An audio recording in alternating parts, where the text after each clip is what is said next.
திமுக கூப்பிட்டு என்ன சொல்லியிருக்காங்க, இந்த மாதிரி கூட்டணி பேச்சுவார்த்தை நடக்குது கொஞ்சம் வாங்க அப்படின்னு கூப்பிட்டுருக்காங்க. அப்போ இவர் போயிருக்காப்புல, ஏற்கனவே 6 சீட்டில் நின்னீங்க, ஆமாம் நின்னுங்க, இந்த முறை நீங்கள் கொஞ்சம் சரி நீங்கள் சொல்கிறதான் நின்றுக்கிறேன் அப்படின்ட்டு.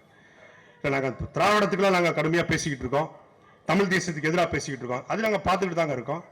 சீமானுக்கு எதிராக நான் தான் ஃபுல்லாக ஸ்டஃப் கொடுத்துட்டு இருக்கேன், ஆமாம் அதை பார்த்துட்டு தாங்க இருக்கோம். சனாதனத்துக்கு எதிராக நான் தான் ரொம்ப டஃப் கொடுத்துட்டு இருக்கேன், அது நாங்கள் பார்த்துட்டு தாங்க இருக்கோம். இதெல்லாம் பண்ணுறதுனால நீங்கள் கொஞ்சம் கூட்டி கொடுக்கணும் அப்படின்ட்டு. அப்படியா சரி சரி, இப்போ நீங்கள் 6 சீட்டில் நின்னீங்க, இந்த முறை நீங்கள் 6 சீட்டில் நில்லுங்கன்றிருக்கீங்க. ஏங்க ஏங்க வேங்கவேல் பிரச்சனை வந்துச்சுங்க, நான் தாங்க நின்னேன் கூட. உங்களுக்கு மேல் பாதி பிரச்சனை, பறையரும் பன்னீரும் கோயிலுக்குள்ள போக முடியல, உங்க மேல ஃபுல் சார்ஜ் வந்துச்சு.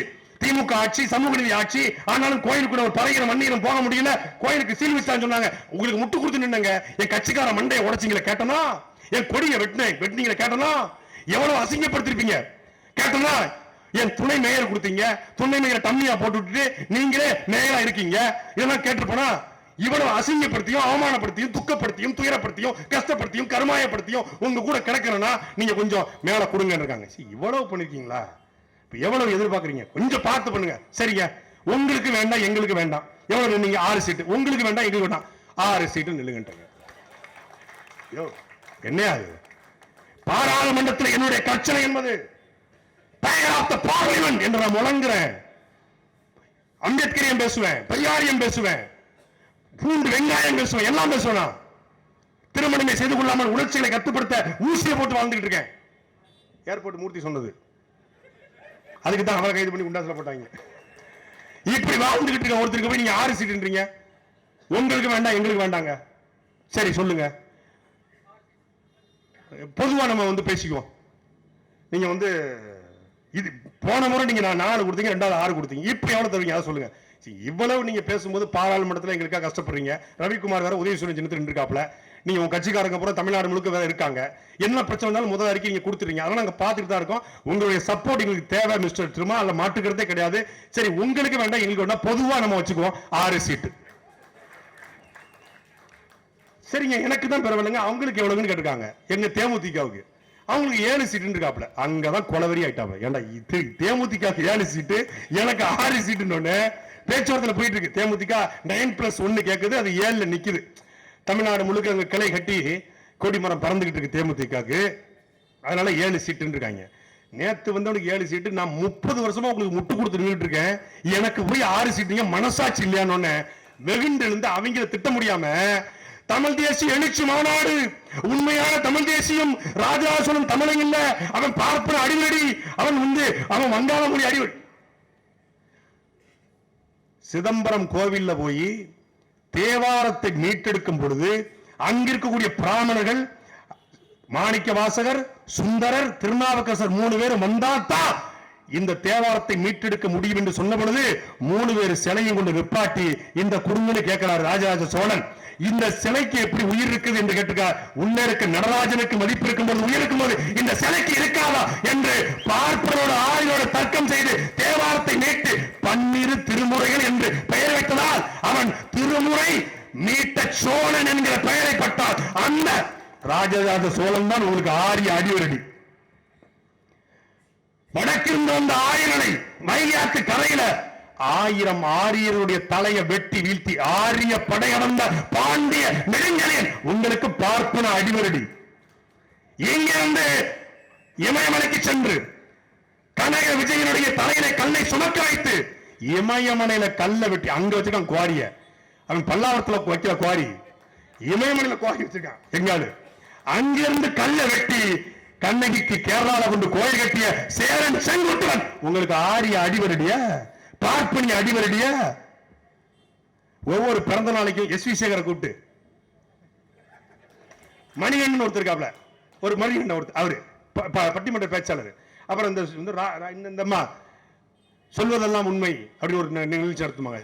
ராமகிருஷ்ணனா லட்சுமி ராமகிருஷ்ணன். லட்சுமி ராமகிருஷ்ணன் திருமாவளவனை போல ஒரு சிறந்த ஒரேட்டர் இல்லை அப்படின்னு புகழ்ந்தா, வா what a fantastic speech, excellent Lakshmi. Manikandan பேசினா மணிகண்டன் பார்ப்பனர் இல்ல, எஸ்.வி. சேகர் பார்ப்பனர் இல்ல, லட்சுமி ராமகிருஷ்ணன் பார்ப்பனர் இல்ல, யாரு பார்ப்பன அடிவரடி? Hello excuse me Thiruma brother, யார் அடிவரடி? அடிவரடி. முதல் சங்கம் வைத்த, இடைச்சங்கம் வைத்து, கடைச்சங்கம் 3 சங்கம் வைத்து 14 மேற்கணக்கு 14 கீழ்கணக்கு தொல்காப்பியம் உள்ளிட்ட சங்க இலக்கியங்களை உருவாக்கிய எங்கள் பாட்டன் பாண்டிய மன்னன் எப்படியா அடிவரடி? எப்படி அடிவரடி? எப்படி அடிவரடி? கேட்க ஆள் இல்லையா? என்ன பேசுவீங்களா? 4ஆம் தமிழ்ச்சங்கத்தை உருவாக்கிய வல்லன் பாண்டித்துறை தேவர் குறுநில மன்னன் தான் அடிவரடியா? பூலித்தேவன், மருதுபாண்டி, தீரன் சின்னமலை, அழகமுத்துக்கோன், வெண்ணிக்காடி, சுந்தரலிங்கம் இவர்கள் எல்லாருமே மன்னர்கள் தான். அடிவரடியா? மன்னர்கள் மீது மதிப்பே இல்லை என்றால் இவர்கள் மீது மதிப்பு இல்லையா உங்களுக்கு? என்ன மாதிரியான பேச்சு?